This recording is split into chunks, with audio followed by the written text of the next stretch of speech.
পিরোজপুর বাংলাদেশের মানুষের কাছে, বিশেষ করে দল মত নির্বিশেষে যে যে ধর্ম পালন করে করুক, সবার কাছে বাংলাদেশের 64 জেলার ভেতরে পিরোজপুরটা একটা আবেগের জায়গা।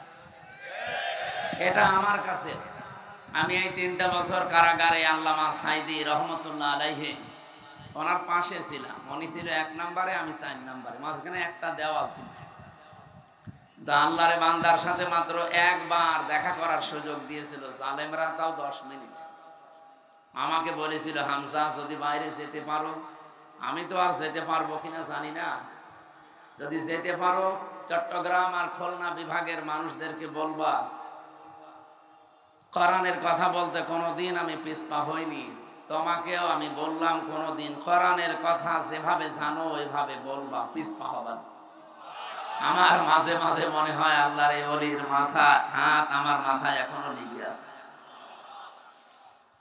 আপনাদের যে দৃশ্য আজকে আমি আসার পর থেকে দেখছি, কোরআনের প্রতি ভালোবাসা, এই যে মহব্বত, এই যে উচ্ছ্বাস, আমার মনে হয় আল্লামা সাইদির জন্ম এই জেলায় হওয়ার কারণে আল্লাহ আরো ঢেলে দিয়েছে। তো কালকেও ছিলাম একটা জায়গায়, তো এরকম নিস্তব্ধতা পাইনি। বাংলাদেশের 630টা থানা, কম বেশি প্রায় জায়গায় আমার যাওয়া হয়ে গেছে। শুধু এই জেলায় আসলে দেখি এই জেলার মানুষেরা কোরআনের আওয়াজ শুনলে শান্ত হয়ে পড়ে। আল্লামা সাইদি রহমতুল্লাহ আলাইহি এই জেলায় আল্লাহ জন্ম দিয়েছিলেন, তাকে পাঠিয়েছিলেন রব্বুল আলামিন। তার বরকতে মনে হয় আপনাদেরকে এত শান্ত শিষ্ট ধৈর্য সহ্য দিয়েছে, আলহামদুলিল্লাহ। বাংলাদেশের ঐতিহ্যবাহী জেলা, এটা কিন্তু রেকর্ড হচ্ছে, লাইভ চলছে, তামাম দুনিয়া এখন দেখছে। আমি তামিলনাড়ু ছিলাম, যে দেখি আমার ওয়াজ চলছে তামিল ভাষায়, ওরা রূপান্তর করে শুনে। আমি থাইল্যান্ডে ছিলাম, সিঙ্গাপুরে ছিলাম, ওদের ভাষায় ওরা শুনতেছে চায়ের দোকানে বসে অথবা ল্যাপটপ নিয়ে, ওদের নিজেদের ভাষায়। মালয়েশিয়া ওই মালয় ভাষায় রূপান্তর করে শোনে। সুতরাং আমরা মনে করব না যে শুধু আমাদের এই দেশের 18 কোটি মানুষ শুনছে, না, কোরআনের কথা বাংলাদেশ সহ বিশ্বে যেখানেই বলা হয়, সাইদি সাহেবের আলোচনা তো সারা বিশ্বের বাংলা ভাষী মানুষ শুনবে। ওই সময় তো প্রযুক্তি এত উন্নত হয়নি।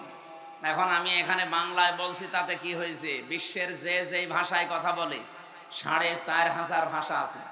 কত? সব ভাষায় বিভিন্ন মুসলমানেরা তারা রূপান্তর করে এই কথাগুলোই তাদের ভাষায় শুনতে পাচ্ছে।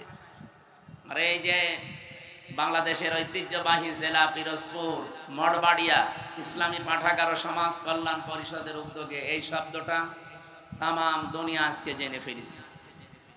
অথচ আপনি আমার জেলা কুষ্টিয়াতে যান, যে বলেন যে পিরোজপুর হয়তো চিনবে, মঠবাড়িয়া আমার মনে হয় অনেকে চিনবে না। অথচ আজকে কোরআনের ইজ্জতে তামাম দুনিয়া আল্লাহ রাব্বুল আলামিন পরিচিত করে দিয়েছেন।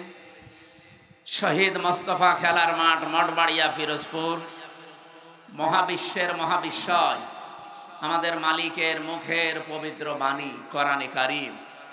তাফসীরুল কোরআন মাহফিলের স্বনামধন্য সভাপতি, বিশিষ্ট আলেমে দ্বীন, সহকারী অধ্যাপক, বিশিষ্ট রাজনীতিবিদ, আপনাদের এলাকার সন্তান জনাব শরীফ মোহাম্মদ আব্দুল জলিল দামাদ বারকাতুহুমুল আলিয়া, বলেন আমিন। মাহফিলের প্রধান অতিথি, বিশ্বনন্দিত মুফাসসিরে কোরআন শহীদ আল্লামা দেলাওয়ার হোসাইন সাইদি রহমতুল্লাহ আলাইহি, তার মেজ পুত্র আলহাজ শামীম বিন সাইদি, চেয়ারম্যান আল্লামা সাইদি ফাউন্ডেশন। আমার আগামীকাল মাহফিল আছে আল্লামা সাইদি সাহেবের হাতে গড়া প্রতিষ্ঠান খুলনা সিদ্দিকিয়া দারুল কোরআন কামিল মাদ্রাসা, ওই ময়দানে কালকে রাত 9টায় উঠবো ইনশাআল্লাহ। ওখানকার আল্লামা সাইদি ফাউন্ডেশন মনে হয় পিরোজপুর সদরে, না? সম্মানিত চেয়ারম্যান, উনি এখনই আসবে, কিছুক্ষণ আগে ভাই আমার সাথে কথা বলছিলেন যে আমি রাস্তায় চলে এসেছি, অলরেডি চলে এসেছি, উনি খাওয়া দাওয়া করে চলে আসবে ইনশাআল্লাহ। মাঝখানে আমরা কিছু কথা কোরআন কেন্দ্রিক বলতে চাই। মঞ্চে বসা ওলামা ইকরাম, সামনে বসা মুসলমান ভাইরা, পর্দার আড়ালের সম্মানিতা মা এবং বোনেরা, বিশেষ করে আমার আগে যিনি কথা বলছিলেন হাফেজ মাওলানা আবু তৈয়ব, ইমাম ইস্ট লন্ডন মসজিদ লন্ডন, আলোচনা রেখেছেন মাওলানা শাহজালাল, তাকওয়া শিল্পী গোষ্ঠী এসেছে আপনাদের এখানে, হাফেজ মোহাম্মদ হাবিবুল্লাহ, কোরআনে কারীম থেকে তেলাওয়াতের মাধ্যমে অনুষ্ঠান উদ্বোধন করেছি। জান্নাতেও এরকম একটা অনুষ্ঠান আল্লাহ নিজে করবেন, সেখানে নিজেই থাকবেন সভাপতি, মুহাম্মদুর রাসূলুল্লাহ থাকবেন প্রধান অতিথি, হযরতে দাউদ আলাইহিস সালাম এইরকম হাবিবুল্লাহর মতো হাফেজ মোহাম্মদ হাবিবুল্লাহ কই এসেছে এখানে, হাবিবুল্লাহর মতো কোরআনে কারীমের সূরা তাহা তেলাওয়াত করে অনুষ্ঠান উদ্বোধন করবে আমাদের নবী মুহাম্মদুর রাসূলুল্লাহ সাল্লাল্লাহু আলাইহি ওয়াসাল্লাম। তিনি সূরা রহমান থেকে তেলাওয়াত করে যারা জান্নাত পাবে তারা যেহেতু শুধু শ্রোতা, অন্য কেউ সেখানে প্রবেশ করতে পারবে না, এই মানুষগুলোর সামনে কোরআনে কারীমের সূরা রহমান তেলাওয়াত করে শোনাবে। আমরা তো কোনোদিন শুনিনি নবীর কণ্ঠ, আবু জেহেল শুনেছিল। সারা রাত পায়ের উপরে ভর দিয়ে দাঁড়িয়ে মুহাম্মদুর রাসূলুল্লাহর কণ্ঠের তেলাওয়াত শুনত, যদিও বিরোধিতা করত। আল্লাহ আমাদের ভাগ্যে রাখেননি, ১৫০০ বছর পরে হলেও আমরা এসেছি। কেমন যে হবে আল্লাহ যেন ওই দিন শোনার মতো একটা সুযোগ আমাদের দান করে। সর্বশেষ সভাপতির বক্তব্যে মহান আল্লাহ নিজে সূরা রহমান কোরআনের দিল বলা হয়, এক একটা আয়াত তেলাওয়াত করে বান্দা বান্দীদের সামনে ৫০ আলফা সানা মিম্মা তাউদ্দুন ১-২ করে যেভাবে গণনা করেন ৫০,০০০ বছর আল্লাহর কুদরতি কণ্ঠে। ওই দিন এখানে আমরা যারা এসেছি শ্রোতা হিসাবে যেন অন্তত একটু জায়গা আমরা পাই। সামনে বসা মুসলমান ভাইরা, পর্দার আড়ালের সম্মানিতা মা এবং বোনেরা, যেহেতু পিরোজপুর জেলায় আমরা জানি সারা বাংলাদেশের মানুষেরা যে এখানে অন্য ধর্মের মানুষও বাস করে, নাকি এ থানায় নেই? কোরআনের অনুষ্ঠান দিয়েছেন আপনারা, এই অনুষ্ঠান শুধুমাত্র মুসলমানদের জন্য না, দল মত নির্বিশেষে, জাতি বর্ণ ধর্ম সবার জন্য। হাদা বায়ানুল লিন্নাস হুদাল লিন্নাস, মানুষ পদবাচ্যে যারা বিবেচিত আমরা সবার জন্য আজকের এই আলোচনা হবে ইনশাআল্লাহ। ওয়ালাকাদ কাররামনা বানি আদম, এই পৃথিবীতে সবচাইতে বেশি সম্মান আল্লাহ দিয়েছেন বনি আদম সন্তানকে। কিন্তু আমরা দুঃখজনক হলো সত্য, ৫৪ বছরে পৃথিবীর সবচাইতে সম্মানিত যারা মানুষ, আল্লাহ কিন্তু বলেননি ওয়ালাকাদ কাররামনা মিন মুসলিমিন বা বানি মুসলিমিন, বলেছেন যে মুসলমান সন্তানদের শুধু সম্মান দিয়েছে দুনিয়ায় না, মানুষ যারা তাদেরই সম্মান আল্লাহ দিয়েছে। আসলে ৫৪ বছরে এই মানুষের সম্মান নিয়ে সবচাইতে বেশি সিনেমিনি খেলা হয়েছে আমাদের এই দেশে। এখনো বিশ্বের অনেক দেশে হচ্ছে, বিশেষ করে আমাদের প্রতিবেশী ভারতে মানুষের সম্মান নিয়ে কি সিনেমিনি খেলছে দেখছেন? আজকেও কতগুলো, ৩টা দেখলাম মাদ্রাসা তারা বন্ধ করে তালা লাগিয়ে দিচ্ছে। নবীজির হাদিস পড়ছিলাম আজকে আসার সময়, এদিকে তাকান। বিশ্বনবী জানিয়েছেন মানিদ দাওয়া মা লাইসা লাহু ফালাইসা মিন্না ওয়ালিয়াতাবাওয়া মাকআদাহু মিনান নার, রাহু মুসলিম। আমি আলেমদেরকে বলছি, এদিকে তাকান। বিশ্বনবী জানিয়েছেন এই পৃথিবীতে যেই জিনিস তোমার না, ওইটা যদি জোর করে নিজের দখলে নিয়ে নাও, সে যেভাবে হোক, চুরি করে হোক, ডাকাতি করে হোক, চাঁদাবাজি করে হোক, ছিনতাই করে হোক, ফাঁকি দিয়ে হোক, যে কোনো কায়দায় যদি ওটা নিজের দখলে রেখে দাও, যেই দিন এটা দখল করে নিজের আয়ত্তে নিয়ে নেবে ফালাইসা মিন্না, ওই দিন থেকে তুমি আমার উম্মতের ভেতর থেকে আর নেই, বের হয়ে গেলে। বলেন তো এরকম মানুষ পৃথিবীতে এখন আছে না নেই? ভারতে আমাদের পূর্বপুরুষ যারা, তারা এই যে ওয়াকফ করেছিল জমি জায়গা, মসজিদ মাদ্রাসা খানকা ঈদগাহ গোরস্থান, এটার জন্য। অথচ এই পৃথিবীর অবৈধ মানুষ যারা এখন উগ্রপন্থী হিন্দুরা, সব হিন্দু না, উগ্রপন্থী যারা, এই মোদির মরিদ যারা, এই নিকৃষ্ট মানুষ পৃথিবীতে ৬ জন এখন আছে, তার ভেতরে মোদি ২ নাম্বার। আপনি ইন্টারনেটে সার্চ দেন, ৬ জনের নাম পাবেন তামাম দুনিয়ায় যারা জীবিত আছে, সবচাইতে ঘৃণিত মানুষ ৬ জন। তার ভেতরে ১ নম্বরে নেতানিয়াহু, ইসরায়েলের এই প্রেসিডেন্ট। এটা অবৈধ প্রেসিডেন্ট, কারণ দেশটাও অবৈধ, প্রেসিডেন্টও অবৈধ। ২ নম্বরে নাম এসেছে নরেন্দ্র মোদি। ৩ নম্বরে নাম এসেছে যেটা পালিয়েছে ওইটা। আমি নাম নিলাম না, ওর নাম নিলে আমার মনে হয় যে আমার রিমান্ডের কথা মনে হয়, এই জন্য নাম নিতে চাই না। আবার বদদুয়া চলে আসবে, মুসাফির অবস্থায় আছি, শেষে স্বামীর বাড়ি আছে, শেষে আবার পাঠিয়ে দেবে বাবার বাড়ি, আর এক ঝামেলায় পড়বে। ঝামেলা আছে, ঘাড়ে আছে, ওই ঘাড়ে থাক। এরকম 6 জনের নাম পেলাম, আমি তো বানাইনি এগুলো, এগুলো মাইক্রোসফট রিপোর্ট বানিয়েছে খ্রিস্টানরা, যে তাম দুনিয়ায় 6 জন মানুষ এখন জীবিত মানুষদের ভেতরে ঘৃণিত, নিকৃষ্ট।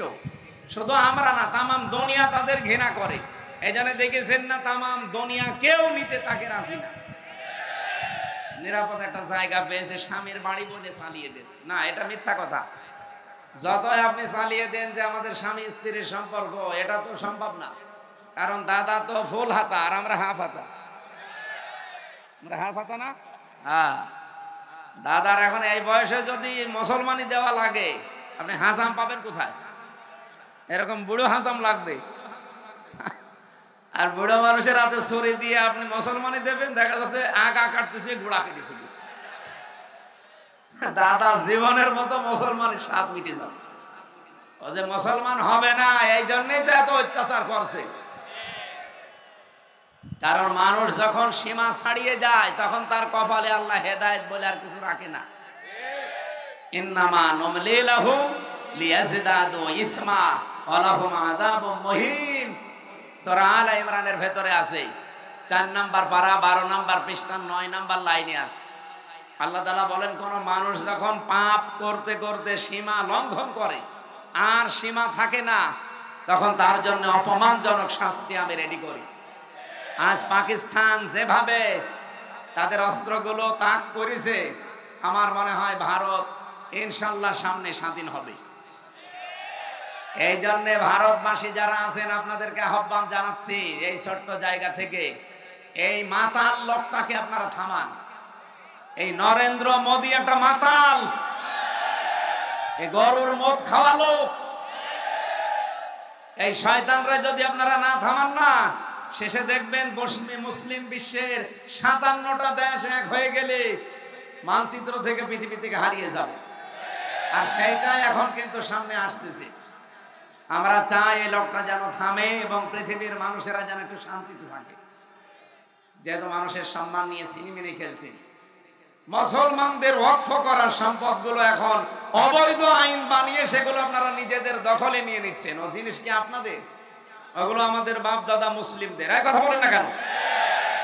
আল্লাহর নবীর কথা কি শুনলাম, যে জিনিস আপনার না, ওটা যদি দখল করে নিজের আয়ত্তে নিয়ে নেন, ওই দিন থেকে আপনি নবীর উম্মত না। যেহেতু ওরা উম্মত দাবি করে না, এগুলো ওদের জন্য না। কিন্তু আমাদের বাংলাদেশে এটা আমার মনে হয় মেলে। আগস্টের 5 তারিখের পরে আমরা অনেকের চরিত্র দেখতে পেলাম, যে জিনিস যার না, জোর জবরদস্তি করে দখল করে নিজের আয়ত্তে নিয়ে নিয়েছে। এই জেলায় মনে হয় এখনো হয়নি। হ্যাঁ হয়েছে, আমিও জানি। আগস্টের 5 তারিখের পর থেকে অনেকে বিসমিল্লাহ ছাড়াই শুরু করেছে, যে বাবা শাহজালাল সব হালাল। না, এখানে একটা পয়েন্ট আছে হাদিসের টিকাতে, এটা বলা দরকার। কিছু মানুষ কিন্তু ভুল বুঝবে। যেই জিনিস আপনারই ছিল কিন্তু কেউ দখল করে নিয়েছিল, ওটা যদি আপনি ফেরত পান বা নিজের আয়ত্তে নিয়ে নেন, তাহলে আপনি এই হাদিসের যে শাস্তি, এর আওতা মুক্ত থাকবেন। আমি কথা বোঝাতে পারিনি। যে জিনিস আপনার ছিল, দখল হয়ে গিয়েছিল অন্যের, এখন আপনি ওইটা আবার ফেরত পেয়েছেন, নিজের আয়ত্তে এখন আপনার আছে, তাহলে এই হাদিসের প্রথম শাস্তি কি? যে ফালাইসা মিন্না, আপনি নবীর উম্মত নেই, এই শাস্তি আপনার জন্য না। যেমন বাংলাদেশে ইসলামী ব্যাংক যাদের ছিল তারা ফেরত পেয়েছে। এখন যদি কেউ উল্টাপাল্টা ফতোয়া দেন যে না, ওরা ছিনতাই করেছে, কেন ছিনতাই করতে যাবে ব্যাংক এদের, এরা ফেরত পেয়েছে? এই কথা বলছে না কেন? ব্যাংকে আপনার বাবার, আর যারা এতদিন এই যে ছিনতাই করে নিয়েছিল তাদের বাবার, এদের বাবার, এরা মাথার ঘাম পায়ে ফেলে কষ্ট করে ব্যাংকটা বানিয়েছে। এতদিন আপনারা ছিনতাই করে নিয়েছিলেন, এরা এখন ফেরত পেয়েছে। তাহলে হারানো জিনিস ফেরত পাওয়া গেলে ওইটার জন্য আপনি এই হাদিসের শাস্তির বাইরে আপনি নবীর উম্মত থাকবেন না, না এটা না। কিন্তু যারা অন্যের জিনিস নিজের দখলে রেখেছেন, ওটা ফেরত দেন ভাই। নাই তো আপনি যেহেতু নবীর উম্মত নেই, হয় আপনি ইহুদি হবেন, নাই খ্রিস্টান হবেন, নাই মুশরিক হবেন, নাই বৌদ্ধ হবেন। কথা বলছেন এখন? নবীর উম্মত না থাকলে অন্য কোনো কিছু তো হবেনি। ৪,৫০০ ধর্মের লোক আমরা এই দুনিয়ায় বাস করছি, খালি একমাত্র নাজাত প্রাপ্ত মানুষ আমরা যারা মুসলিম নবীর উম্মত। এর বাইরে যত জাতির লোক আছে, কোরআনের আয়াত, সবাই ক্ষতিগ্রস্ত। অহুয়া ফিল আখিরাতি মিনাল খাসিরিন। সুতরাং যারা আল্লাহর নবীর উম্মতের ভেতরে এখন নেই, অন্যের জিনিস চাঁদাবাজি করে, দখল করে, জোর জবরদস্তি করে নিজের আয়ত্তে রেখেছেন, যেহেতু নবীর উম্মত আপনি নেই, আপনি মরে গেলে আপনার জানাজা দেওয়া বেকার, আপনাকে কবরে দেওয়া বেকার। একটু কড়া হয়ে যাচ্ছে না? না না, কিসের কড়া? এখনো তো শুরু হয়নি। কোনো কড়া নেই, কেবল শুরু করছে ডোজ দেওয়া। আমি এখানে আসার পর এক ডাক্তার এসেছি, আমার বলছে এই ওষুধটা খাবেন, যদি এটাই কাজ না হয় ডোজ আমি বাড়িয়ে দেব। তাই আমি যে ডোজ দিচ্ছি মনে হয় এই ডোজে হবে না, আমি সামনে যাচ্ছি। এই ডোজ গ্রহণ করা যাবে না। এখানে নবীর উম্মত আপনি আছেন কিনা এখন বলেন। এই যে যারা এখানে লক্ষাধিক মানুষ বসে আছেন, আপনি নিজেই বলেন, আগস্টের 5 তারিখের পরে এপ্রিলের এই 27 তারিখ, এই 9 মাসের ভেতরে বহু মানুষ নবীর উম্মত থেকে বের হয়ে চলে গেছে।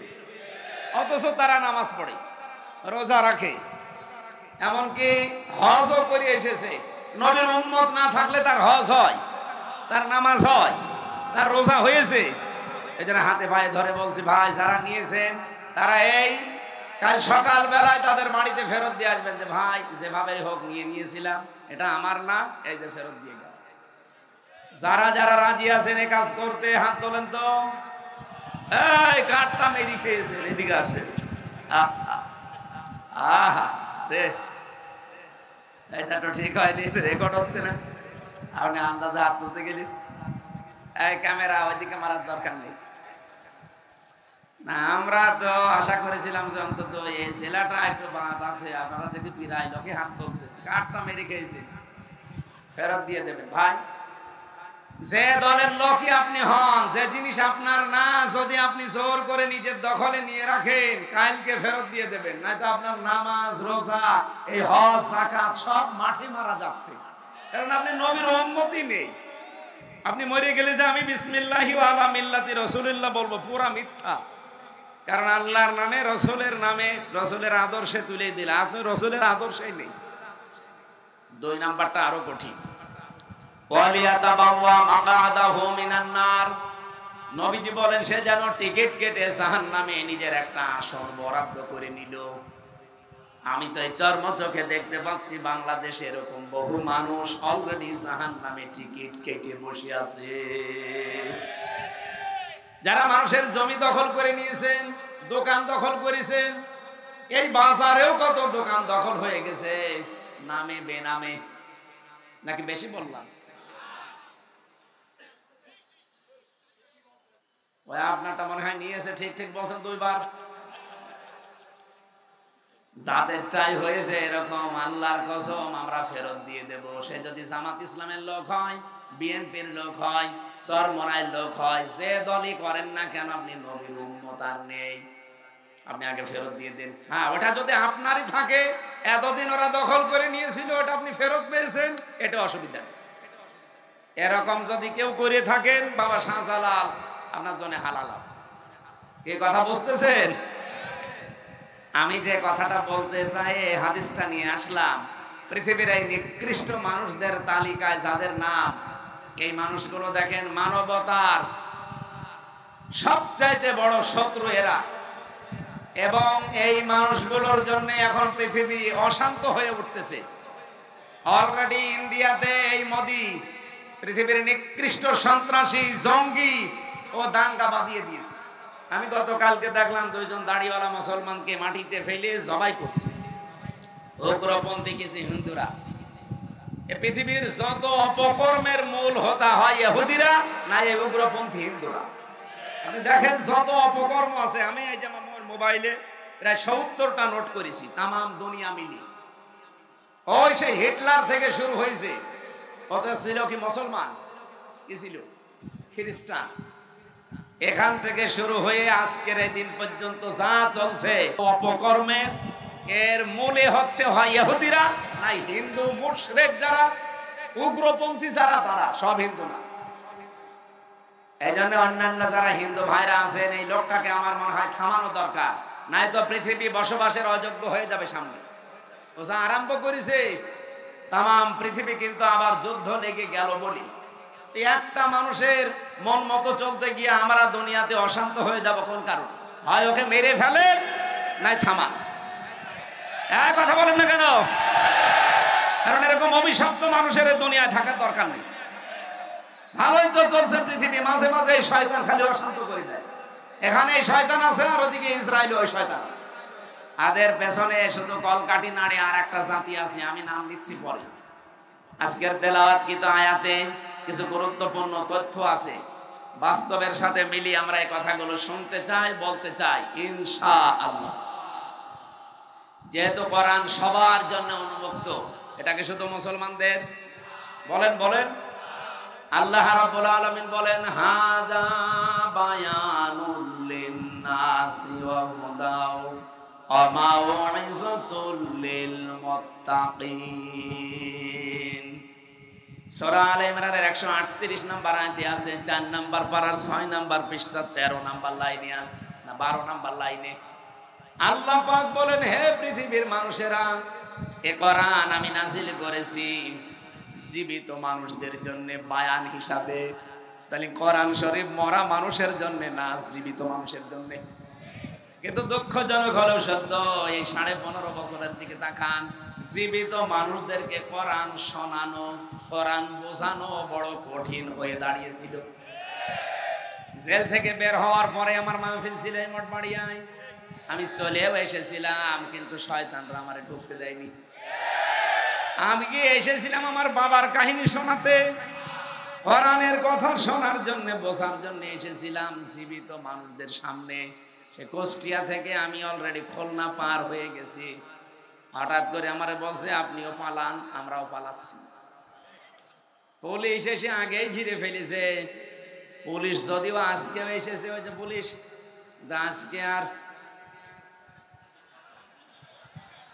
এখন আর হবে না, কারণ এখন আর আগস্টের 5 তারিখের আগে নেই।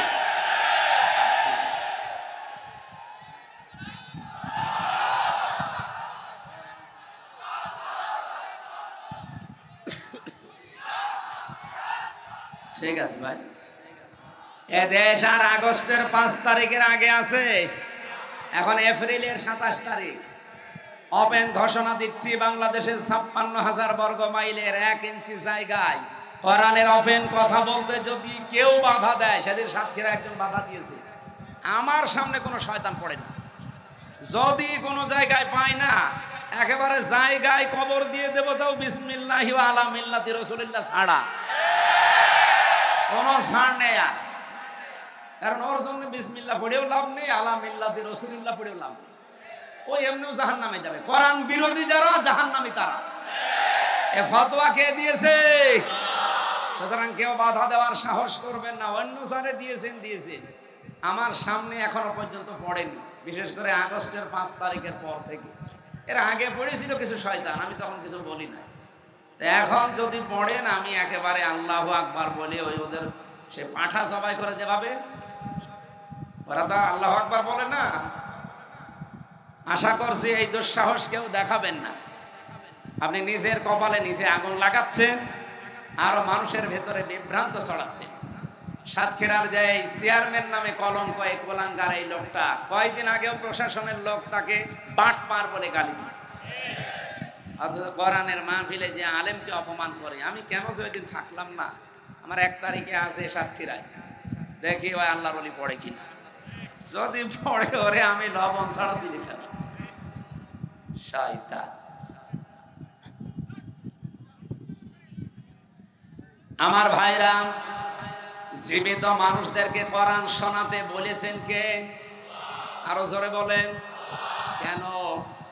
কোরআনে কারীম জানিয়েছে কেন জীবিত মানুষদেরকে শোনাবেন। ওয়াযাক্কির ফাইন্নাদ যিকরা তানফাউল মুমিনিন। হে নবী আপনি কোরআন দিয়ে আলোচনা করবেন, যারা মুমিন যাদের ভেতরে ঈমান আছে এই মানুষগুলোর উপকার হবে। আর যারা আল্লাহর ধমকের ভয় পায়, so admonition or by the holy Quran, him who phrase my threat, fadakir bil Qurani man yakhafu wa'id। যারা আল্লাহর ধমককে ভয় পায় এই মানুষগুলো কোরআনের আলোচনা শুনলে মাস্ট বি তাদের উপকার হবে। কে বলছেন? যাক্কির ফাইন্না যিকরা তানফাউল মুমিনিন। তানফাউল মুজারে, বর্তমান ভবিষ্যৎ, প্রেজেন্ট ফিউচার। এখন আমরা যারা শুনছি আমাদের উপকার হচ্ছে। কি উপকার হচ্ছে? আল্লাহ বলেন ইন্নামাল মুমিনুনা আল্লাযীনা ইযা যুকিরাল্লাহু ওয়াজিলাত কুলুবুহুম ওয়া ইযা তুলিয়াত আলাইহিম আয়াতুহু যাদাতুহুম ঈমানা ওয়া আলা রাব্বিহিম ইয়াতাওয়াক্কালুন। এক নম্বরে যারা সত্যিকারের মুমিন তাদের সামনে আল্লাহর আয়াতগুলো যখন আপনি উচ্চারণ করবেন তাদের অন্তরাত্মা কেঁপে উঠবে, হয় আশায় নাই ভয়ে। দুই নম্বরে তাদের ঈমান যা ছিল কোরআনের আলোচনায় তাদের ঈমান আল্লাহ আরো বাড়িয়ে দেবে। তিন নম্বরে তারা বাড়ি যাওয়ার আগে সিদ্ধান্ত নিয়ে যাবে জীবনে যদি ভরসা করি কার উপরে। অবশ্যই এই জন্য আমাদের ঈমান যা আছে বাড়বে, এটা আল্লাহর কথা। ঈমান যে আপনার বাড়ছে তার প্রমাণ কি? নবীজি বলেন বাম স্তনের 2 আঙ্গুল নিচে একটা গোস্তের টুকরা আছে। কোরআনের আয়াত যদি মানুষ বুঝে বুঝে শোনে পড়ে তখন এটা কাঁপ ধরে, এর ভেতরে কাঁপাকাঁপি শুরু হয়। দ্বিতীয় নম্বরে আপনার শরীরের এই যে পশমগুলো খাড়া হয়ে যায়। এই যে আমার খাড়া হয়ে গেছে, আপনি দেখেন আপনার খাড়া হয়ে যাবে যদি কোরআনের আয়াত বোঝেন। তিন নম্বরে ওয়াইদা সামিউ মা উনজিলা ইলার রাসূলি তারা আয়ুনাহুম তাফিদু মিনাদ দামি মিম্মা আরাফু মিনাল হক। সূরা মায়েদা 7 নম্বর পারার প্রথম নম্বর পৃষ্ঠার প্রথম নম্বর লাইনের 83 নম্বর আয়াতে আছে। আল্লাহ বলেন যখন আমার আয়াতগুলো মানুষ শুনবে নবী আপনি দেখবেন যারা বোঝে এর মর্মবাণী, এর অর্থ ব্যাখ্যা বিশ্লেষণ যারা বুঝেছে, যারা একনিষ্ঠভাবে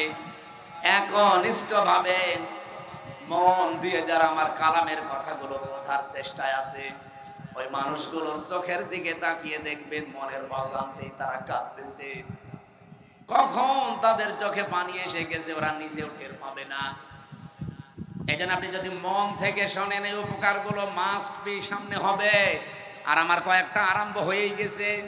পশম খাড়া হয়ে যাওয়া, বাম স্তনের 2 আঙ্গুল নিচে গোস্তের টুকরা কাঁপা কাঁপি করা, এটা অলরেডি আমাদের হচ্ছে। 3 নাম্বারটা চোখ দিয়ে পানিও আসবে। আমি দেখতে পাচ্ছি আপনি অনেকের দিকে তাকান, একনিষ্ঠভাবে তাকিয়ে আছে, কখন যে কেঁদে ফেলেছে ও নিজেও টের পাবে না। আল্লাহ রাব্বুল আলামিন কোরআনে কারীম দিয়েছেন জীবিত মানুষদের জন্য, অথচ যারা এই 15.5 বছর বাধা দিলেন তাদের বাবা মা মরে গেলে আমার এটাকে বলতো হুজুর কোরআন পড়ে দিন। কি আপনার বাবা মরে গেছে এখন কোরআন পড়ে করবো কি? যতদিন জীবিত ছিল ততদিন যদি পড়তেন পড়াতেন বোঝাতেন কাজ হইতো। কি কথা বলেন? এ থানার ভেতরে মনে হয় এক জায়গায় গত বছরে জেল থেকে বের হওয়ার পরে আমি আসতে যে কথাও বলেছিলাম, কয়েক কিলো মনে হয় আমার বাকি ছিল, 2-3 কিলো। পুলিশ আমার আগে এসে প্রায় 1-1.5 গাড়ি ভরে গেছে। ওরা বলছে হুজুর আসলে আমরা যেভাবেই হোক ধরবো। আজকে ধরেন তো ভাই, আজকে ধরে নিয়ে যান, যে বন্ধু করবে। যাদের কথা মতো এই কাজগুলো এই মানুষগুলো করেছিল, দোষ শুধু এদের তো না, দোষ এদের বড় বড় যে অফিসারগুলো ছিল আর যারা বাধা দিয়েছিল ওই শয়তান। জীবিত মানুষদের আমরা আসি কোরআন শুনতে আর ওরা বলে না মরে গেছে এখন পড়ে করবো কি? আমি আহ্বান জানাচ্ছি, এটা যেহেতু রেকর্ড হচ্ছে সারা বাংলাদেশে, সাধারণ যে পোশাক পরে পুলিশেরা আছে এদের দোষ না ভাই। হ্যাঁ, কিছু উল্টাপাল্টা লোক ছিল, সে মানুষরা পালিয়েছে। আমার কুষ্টিয়ায় বাড়ির নিচে যে ভাড়া থাকতো ওটা ছাত্রলীগের ক্যাডার ছিল, আমি জানতাম না, আমি তো 3 বছর জেলে। ও ম্যাডাম যারে পাড়িয়েছে তারই ভাড়া দিয়েছে। আর প্রশাসনের লোক না দিলে তো সমস্যা করবে। পরে আগস্টের 5 তারিখের পরে বিকাল বেলা এই যে আল্লাহর ওলি পালিয়েছে, আজ পর্যন্ত আমরা আর কোনো খোঁজ নেই। তালা লাগানো এই 9 মাস, ভাড়াও পাই না, জিনিসপত্রও খুলতে পারি না। কোথায় যে গেছে তার বউ ছেলে মেয়েরও খোঁজ নেই। কি করলেন আপনি? টাকা পয়সা কামাই করে কি করলেন বলেন? এই কিছু কিছু অফিসারের কারণে, কোলাঙ্গার যে মানুষগুলো, তাদের কারণে সাধারণ কনস্টেবল যারা, এসআই, এএসআই, এই মানুষগুলো আজ জাতির কাছে এখনো পর্যন্ত কালার হয়ে আছে। এরা এই পোশাক দেখলে এখনো ঘৃণা করে না। এই পোশাকটার দোষ না, এটা সম্মানিত পোশাক। নবীজি 2টা শ্রেণীর মানুষকে বলেছে তারা জাহান্নামের সাথে তাদের চোখ কোনোদিন আগুনে জ্বলবে না। 1 নম্বরে যারা রাতের বেলা উঠে গনার কথা স্মরণ করে কান্নাকাটি করে, আর 2 নম্বরে এই প্রশাসনের লোকজন যারা রাতের বেলা আমাদের জানমাল ইজ্জত আবরু পাহারা দেওয়ার জন্য রাত জেগে থাকে। আমি এই মঠবাড়িয়া থেকে কুষ্টিয়া, এখান থেকে যাবার সময় অন্তত 10 জায়গায় ওরা রাতের বেলা পাহারা দিচ্ছে। অথচ যারা এই কাজ 15.5 বছরে করেছে, এই কঠিন অবস্থা, তারা কি পাহারা কোনোদিন দেয়? ওই ডিসি, এসপি, এসপি, টিওনো এরা কোনোদিন ওসি পাহারা দেয়? তারা তো ঠিকই তার জায়গা মতো, কিন্তু এদেরকে কালার করে দিয়ে গেল। এই জন্য আমরা বারবার আহ্বান জানিয়েছি ডক্টর মোহাম্মদ ইউনূস সাহেবের কাছে, স্বরাষ্ট্রমন্ত্রীর উপদেষ্টার দায়িত্বে যিনি আছেন, বহুবার এই কথা বলা হচ্ছে যে ওদের বিভাগটা আলাদা করে দিন। প্রশাসন আগামী থেকে কারো কথা মতো চলবে না, ওরা চলবে ওদের আইজির কথা মতো। কে কথা বলে না কেন? কোন নেতা খেতা পাতি নেতা, এমপি, মন্ত্রী, উপজেলা চেয়ারম্যান না, কারো কথা শোনার দরকার নেই। ওরা শুনবে ওদের গতিতে, ওদের আইজির কথা মতো। দেশ ঠান্ডা হয়ে থাকবে। আমি মালয়েশিয়া এটাই দেখে আসলাম, সিঙ্গাপুরে এইটা দেখে আসলাম, এই যে ছিলাম কিছুদিন আগে। এই সমস্ত দেশগুলোতে শান্তি বিরাজ করার পেছনে কারণ হচ্ছে এই প্রশাসনের এই নিরপেক্ষতা। কিন্তু এগুলো আজ সব দলীয়করণ করে ফেলেছিল। এই জন্য আমরা জাতির লোকেরা ছিলাম মিনি জাহান্নামে। আমরা আগামী থেকে আর জাহান্নামে থাকতে চাই না। এই জন্য দায়িত্বে যারা আছেন, আমি নিজের কথা বলছি না, এটা বহু মানুষের কাছে আমি শুনেছি, এমনকি প্রশাসনের বড় বড় মানুষকেও শুনছি, তারা বলছে এই কথা মানুষকে জানান, উপরে যেন বলে যে আমাদের বিভাগ আলাদা করে দিন। আমরা কোনো নেতা খেতা পাতি এগুলোর কথা শুনে চলতে চাই না। আমরা চলবো আমাদের আইজির কথা মতো, আমাদের বিভাগ অনুযায়ী। দেখেন দেশের শান্তি হয় কিনা। মালয়েশিয়াতে যে শান্তি শুধু এই কারণে, এটা আমরা চাই কিনা বলেন তো? এই লক্ষ মানুষেরা একটু হাত তুলে জানান দেন তো সরকারের কাছে, এটা চাই কিনা? প্রশাসন থাকবে আলাদা, ওদের বিভাগে আলাদা। কথা বলেন না কেন? কোন এমপি, মন্ত্রী, নেতা খেতা, উপজেলা চেয়ারম্যান কারো কথা শোনা লাগবে না। আমরা এরকম একটা বাংলাদেশ সামনে দেখতে চাই না। ওরাই তখন দেখবেন আল্লাহর খাস ওলি হয়ে যাবে। প্রশাসনের জন্য মন থেকে মুসাফির অবস্থায় দোয়া করছি। নিজেদের বাবা মা, আত্মীয় স্বজন ছেড়ে যারা বাংলার বিভিন্ন প্রান্তে আমাদের জানমাল ইজ্জত আবরু হেফাজতের জন্য দিন নেই রাত নেই, 24 ঘন্টা ওদের ডিউটি। বাংলাদেশে একটাই বিভাগ আছে যাদের কোনো ডিউটির শেষ নেই, 8 ঘন্টা না, কে বলেছে? ওদের 24 ঘন্টা ডিউটি। টয়লেটে যদি বসে থাকে, যদি বাঁশি পড়ে, অর্ধেক শেষ করে দৌড় দেওয়া লাগে। এইরকম কঠিন চাকরি ওইটা, আমি নিজে তো দেখেছি। সম্মানিত ভাইরা, এই জন্য মন থেকে মুসাফির অবস্থায় দোয়া করছে, আল্লাহ তাদেরকে আগের সেই অবস্থায় তুমি আবার ফিরিয়ে দাও। বাংলার মানুষের ভেতরে যে ভ্রান্ত ধারণাটা এখনো আছে, ভ্রান্ত ধারণাটা আসলে আমরা পেয়েছিলাম কষ্ট, এই কষ্টের কারণে যাই হয়েছিল এটা যেন আগের অবস্থায় আবার এই মানুষগুলো ফিরিয়ে যায়। বলেন আমিন। কোরআন শোনানোর কথা কি মরা মানুষ না জীবিত মানুষ? আমরা কি মরা না জীবিত? 2টা কথা আল্লাহ এদের পরবর্তীতে দিয়েছেন। হুদান, পথ নির্দেশিকা এর ভেতর থেকেই নেওয়া লাগবে। কারণ হেদা হুদা শব্দের শাব্দিক অর্থ আমি 55টা পেয়েছি তাফসিরে। এদিকে তাকান, তাফসিরে ফি জিলালিল কোরআন দেখবেন, তাফসিরে বাইজাবি দেখবেন, এই হুদার আগে আলিফ লাম আছে। আল্লাহ পাক না, এই হুদার আগে ওয়াও আছে, ওয়া। বাইজাবি, নাসিরউদ্দিন বাইজাবি রহমতুল্লাহ আলাইহি ব্যাখ্যা করতে গিয়ে তিনি টিকায় দিয়েছেন কেন আল্লাহ হুদান দিলেন, এরপরে মাউইজাতুন দিলেন। এই দুইটা গুরুত্বপূর্ণ শব্দ আল্লাহ এখানে প্রয়োগ করলেন, তৈরি করে লাগিয়ে দিয়েছেন। কেন জানেন? এই পৃথিবীতে একমাত্র হেদায়েতের কিতাব একটাই আছে, তার নাম কোরআন শরীফ। কোরআন বাদ দিয়ে পৃথিবীর কোন কিতাব আপনাকে হেদায়েত দেওয়ার ক্ষমতা রাখে? বলেন বলেন। সুতরাং পৃথিবীর কোন কিতাব পড়ে আপনি হেদায়েত পেতে পারেন না কোরআন ছাড়া। আর কোরআনের ব্যাখ্যা যদি হয় আপনি পড়েন, কোরআনের বিশ্লেষণ যদি করা থাকে পড়বেন। আপনার জীবনে পড়া যাই হবে, লেখাপড়া কোরআন কেন্দ্রিক হওয়া লাগবে। দুঃখজনক হলো সত্য যে সিলেবাস বানিয়ে উপহার দিয়েছিলে জাতিকে, কোরআনের কিছু ছিল? বলেন কি রান্না শিখাতো? ডাল রান্না, আম রান্না, বেগুন রান্না করা, ডিম ভাজি। কথা আমি শিখে করবো কি? আমার বউ নেই? শিক্ষা ব্যবস্থাকে পুরো ধ্বংস করে ফেলেছিল এরা। আল্লাহ যদি দয়া করে দেশটা দ্বিতীয়বার স্বাধীন করে না দিত, আল্লাহর কসমে জাতি অলরেডি জাহান্নামে প্রবেশ করেছিল। আপনি তো টের পাচ্ছেন না? ক্লাস 7 এর 8 এর বই পড়ানো যেত না? যারা পড়ায় জিজ্ঞাসা করে দেখেন। একটা মেয়েকে তার বাবা যদি ক্লাস 7 8 এর বই পড়াতে যায়, আমার আল্লাহর কসম মাস প্রিয় লজ্জায় মরে যাওয়ার কথা, যদি বাবা হয়ে থাকে। এক কথা বলেন না কেন? শিক্ষকরা বাবার মতো না? তারা পড়াবে কি করে মেয়েকে? বলেন।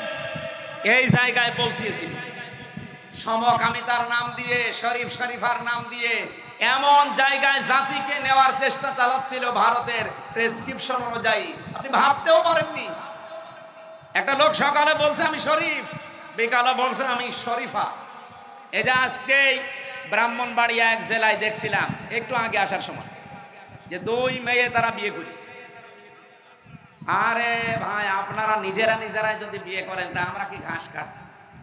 আমাদের কোনো কাজ নেই, আমরা কি করব? আমাদের কোনো কাজ নেই। আর আমরা জানি বরিশাল বিভাগের মানুষেরা টাটকা জিনিস খায়, তো বিশেষ করে বরিশাল, ভোলা, পটুয়াখালী, বরগুনা, পিরোজপুর, এই সমস্ত জেলার মানুষ নদীর ধারে তো সব টাটকা জিনিস খায়। এদের বউ লাগে 3-4টি করে। আপনারা মেয়েরা যদি বিয়ে করে ফেলেন, তা আমরা করবো কি? আমরা খুলনা বিভাগের মানুষেরা যাই হোক আছি, তা আপনারা তো আরো সমস্যায় পড়বেন বেশি। কথা বলছেন, মুরব্বী তো বুঝেছে। এ পর্যন্ত থাকলেও আমি একটা কথা বলতাম না, কিন্তু সকালে আপনি শরীফ, বিকালে বলবেন আমি শরীফা লাগছে। আপনি কি বললেই শরীফা হয়ে যাবেন? আপনি শরীফা পর্যন্ত বলেও যদি ঠিক থাকতেন, তাও তো কিছু বলতাম না। তো বিকালে এসেই তো বলবেন যে আমি যেহেতু শরীফা, হাইকোর্ট আমারে রায় দিয়েছে আমি শরীফা, আমি এখন মহিলা হোস্টেলে সিট চাই। মহিলা হোস্টেলে সিট দিলে আপনি ঠিক থাকবেন? ওখানে আমার মেয়ে আছে, আমার বোন আছে, আমার ফুফু আছে, আমার খালা আছে। কথা বলেন না কেন? আপনি ওখানে যেয়ে দেখা যাচ্ছে কয়দিন পরে আমার মেয়ে, আমার বোন, আমার ফুফু সব যারো সন্তান পেটে নিয়ে ঘুরছে। জাতিকে যারো সন্তান উপহার দেওয়ার জন্য চালাতে চেয়েছিল, আল্লাহ বাঁচিয়ে দিয়েছে। নাইতে আপনার মেয়ের অবস্থা, আপনার বোনের অবস্থা ঠিক এইটাই হইতো। কথা বলেন না কেন? ও যতই দাবি করুক আমি শরীফ থেকে শরীফা, মাল তো ঠিক আগেরটাই আছে। এজন্য হেদায়েত দেওয়ার একচ্ছত্র মালিকানা আল্লাহ কোরআনকে দিয়েছেন। হুদান, এটাই পথ নির্দেশিকা। এখানে একটা হাদিস এসেছে, বলবো আমি, আপনারা শুনতেছেন? তিরমিজি শরীফের হাদিস। এইটাই আমার ওয়াজের ফার্স্ট পয়েন্ট। আদর করে শুনবেন, যদি মেনে নিতে পারেন কপাল খুলে যাবে এক্ষুনি। আর যদি মানতে না পারেন, ওই যা ছিলেন তাই। মানিত্তাবাল হুদা বিগাইরিল কোরআন আদাল্লাহুল্লাহ। তিরমিজি শরীফের হাদিস। নবীজি বলেন যেখানে কোরআন নেই, যেহেতু হেদায়েত দেওয়ার মালিক আল্লাহ, আল্লাহ কাকে দিয়েছে? কোরআনকে। বলেন বলেন, আরো জোরে বলুন। পৃথিবীর কোন পীরের হাতে হেদায়েত আছে? না, নেই। আমি আজকে চরমনার ময়দান পুরা ঘুরে দেখলাম, মাদ্রাসা, সরসিনার পুরা মাদ্রাসা, সারাদিন এই 2 জায়গায় গিয়েছিলাম। এনএস মাদ্রাসা, যেটা কামিল মাদ্রাসা, যে ঝালুকাঠি, ওখানে গিয়েছিলাম কয়েকদিন আগে। পুরা মাদ্রাসা গুলো ঘুরে ঘুরে আমি দেখেছি, এই দরবার গুলোতে শিরিক পেলাম না। আপনারা যাবেন। কিছু মত পার্থক্য আমাদের সাথে আছে, ওটা আমি মেনে নিয়েছি। এখন জাতীয় স্বার্থে বাংলাদেশের মানুষের এটা মেনে নেওয়া লাগবে। তাদের যে খেদমত গুলো এটা আমাদের এখন স্বীকার করা দরকার জাতির। আপনাদের এই বরিশাল বিভাগে বিশেষ করে এলাকাগুলোতে কোরআনের প্রসার মানুষকে আল্লাহর দিকে ডাকার জন্য সৈয়দ ইসহাক রহমতুল্লাহ আলাইহি, এই যে মহেবুল্লাহ শাহ মহেবুল্লাহ আহমেদ রহমতুল্লাহ আলাইহি, এই মানুষগুলোর যে কাজ কারবার, তারা যে মাদ্রাসাগুলো প্রতিষ্ঠা করে যে দিনের আলো ছড়িয়েছে, আমার মনে হয় এই মানুষগুলোর কীর্তিময় কাজগুলো জাতির সামনে অন্তত তুলে ধরা দরকার। আমি অনেকক্ষণ ছিলাম, এক এক জায়গায় প্রায় 2 ঘন্টা 2.5 ঘন্টা সময় কাটিয়েছি। বহু কিছু আজকে আমি এতদিন উল্টাপাল্টা ধারণা অনেকের প্রতি ছিল, মনে করতাম শুধু চট্টগ্রামের বায়তুল শরফের মরহুম মাওলানা আব্দুল জব্বার রহমতুল্লাহ আলাইহি, এইটা বাদ দিয়ে বাংলাদেশে আর মনে হয় সেরকম কিছু নেই। সব জায়গায় যা শুনতাম যে শিরিক বেদাত ভরপুর। হ্যাঁ আছে, শিরিক বেদাতও আছে, যেমন 18 শিরিক বেদাত আছে মাঝ ভান্ডারি, শিরিক বেদাত আছে সুরেশ্বরী। আপনি যান প্রকাশ্য শিরিক পাবেন, দেওয়ানবাগি, রাজারবাগি, কুতুববাগি, এগুলো 100 ভাগের 99 ভাগ শিরিক চলে। এরা দেখবেন আল্লাহ বাদ দিয়ে অন্যের নামে জিকির করে। আমার তাহেরি ভাই এ জিকির করছে কার নামে? ইয়া আলী বাবা, শাহ আলী বাবা, কেবলা বাবা, দয়াল বাবা, আগলা বাবা, পাগলা বাবা, ন্যাংটা বাবা বলা চলছে। আমি নিজে তার মুখে শুনেছি ইয়া আলী বাবা, শাহ আলী বাবা, ফতে বাবা। বলেন আল্লাহ বাদে কারো নামে জিকির জায়েজ আছে? হ্যাঁ, যদি চট্টগ্রামের বায়তুল শরফে, চরমনার ময়দানে, সরসিনার ময়দানে যদি আল্লাহ বাদে অন্য কারোর নামে জিকির হয়, আপনারা ওখানে যাবেন না। এই কথা বলেন না কেন? না, আল্লাহ বাদে অন্যের নামে জিকির করা হারাম। সূরা আরাফ 9 নম্বর পারা 13 নম্বর পৃষ্ঠা 4 নম্বর লাইনের 181 নম্বর আয়াতে আছে, না 180 নম্বর আয়াত।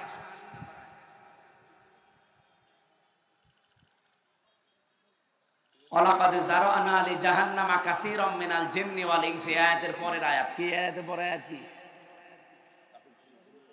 না না, এর আয়াতের পরেরটা। যাই হোক, আমি আয়াত নাম্বার বলে দিয়েছি, বাড়ি যে আপনার দরকার বিশ্বাস না হলে মিলিয়ে নেবেন। সূরা আরাফ 9 নম্বর পারা 13 নম্বর পৃষ্ঠা 4 নম্বর লাইনে আছে 80 নম্বর 180 নম্বর আয়াত। যে কোনো তাফসীরের সাথে মিলাবেন।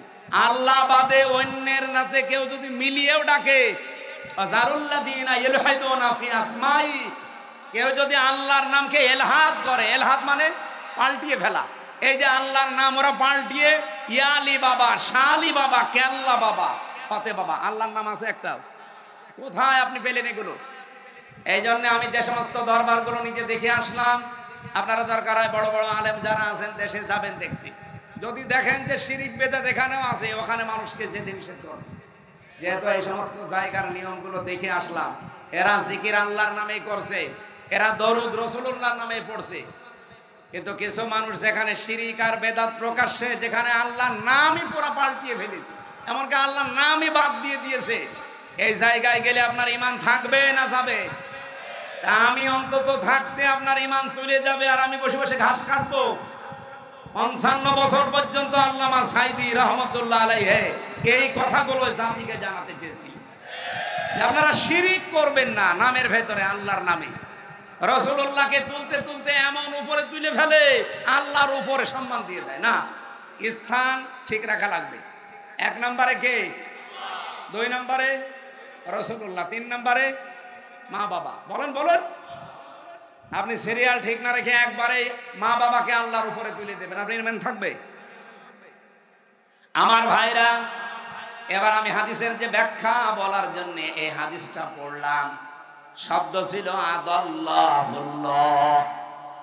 আমি আরবি গ্রামার যারা বোঝে, জানে, বালাগাত মানতে পড়ায় পড়ে, এখানে বহু আলেম আছে।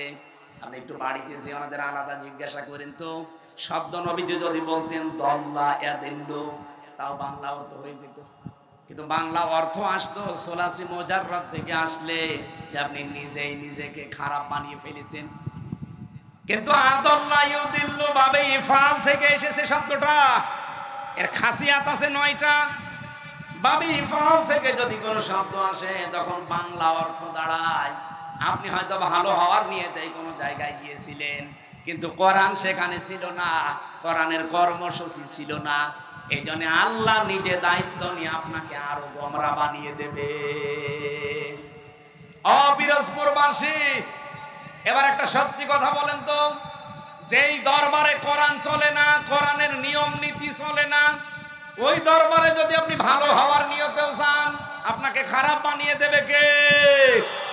আরো জোরে বলেন। এ পর্যন্ত বিশ্বাস করেছেন নাকি হাদিস আমি বানালাম?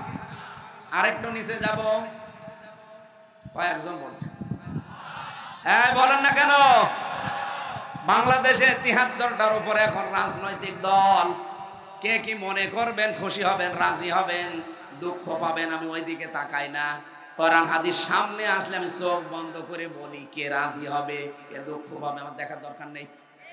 এই ৭৩টা রাজনৈতিক দল বাংলাদেশে, যেই দলের কর্মসূচিতে কোরআন নেই, যেই দলের কর্মসূচিতে কোরআন চলে না, ওই দলের প্রতিষ্ঠাতা যদি আমার বাবাও হয়, আমার স্বামীও হয়, ওই দলে যদি আমি ভালো হওয়ার নিয়তে থাকি, আমাকে খারাপ বানাবে কে?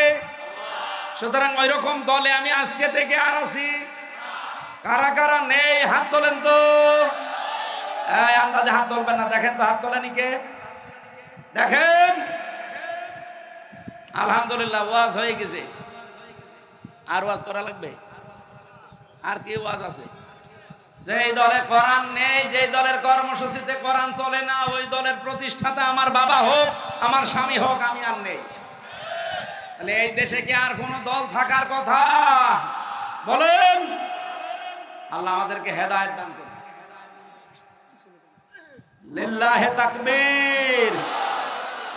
আমাদের প্রধান অতিথি আজকে আল্লামা দেলাওয়ার হোসেন সাঈদী রহমাতুল্লাহ আলাইহির সন্তান এসে গেছে। ভাই মনে হয় ব্যস্ত থাকলে চলে যাবেন, না থাকলে কিছুক্ষণ থাকবেন ইনশাআল্লাহ। প্রধান অতিথির আগমন, শামীম সাঈদীর আগমন, মঠবাড়িয়ার পক্ষ থেকে নারে তাকবীর। শামীম সাঈদীর আগমন, প্রধান অতিথির আগমন, মঠবাড়িয়ার থেকে